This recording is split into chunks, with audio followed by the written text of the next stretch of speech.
Hi friends, இன்றைக்கி வல்லாரக்கீரை இட்லி பொடி எப்படி பண்ணலான்னு பார்க்கலாம்.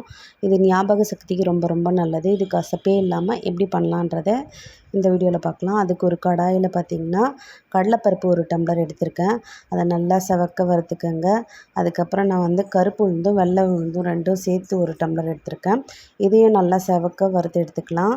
நெக்ஸ்ட்டு பார்த்திங்கன்னா அதே கடாயில் கொஞ்சம் பொட்டுக்கடலை போட்டு வறுத்து எடுத்துக்கிறேன். இது ஆப்ஷனல் தான், வேணும்னா சேர்த்துக்கோங்க. அது வறுத்ததுக்கப்புறம் எள்ளு தனியாக வறுத்துக்கிறேன். அதுக்கப்புறம் புளியை வறுத்துட்டு அதே கடாயில் காஞ்ச மிளகாவையும் நல்லா வறுத்து எடுத்துக்கிறேன். ஃபைனலாக பார்த்திங்கன்னா 1 ஸ்பூன் எண்ணெய் ஊற்றி வல்லாரக்கீரையும் நல்லா வறுத்து எடுத்துக்கிட்டு இதெல்லாம் ஆறுனதுக்கப்புறம் மிக்ஸி ஜாரில் கொஞ்சம் கொஞ்சமாக போட்டு உப்பு, பெருங்காயம் இதெல்லாம் போட்டு நல்லா நைஸாக அரைச்சி எடுத்துட்டோன்னா இந்த வல்லாரக்கீரை இட்லி பொடி ரெடி ஆகிடும். இது கசப்பே இருக்காதுங்க. குழந்தைங்களுக்குலாம் கொடுங்க, ரொம்ப ரொம்ப நல்லது.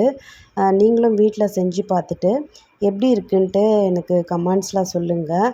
நான் உங்களை அடுத்த ஒரு வீடியோவில் சந்திக்கிறேன். அது வரைக்கும் டாட்டா, பை பை ஃப்ரெண்ட்ஸ்.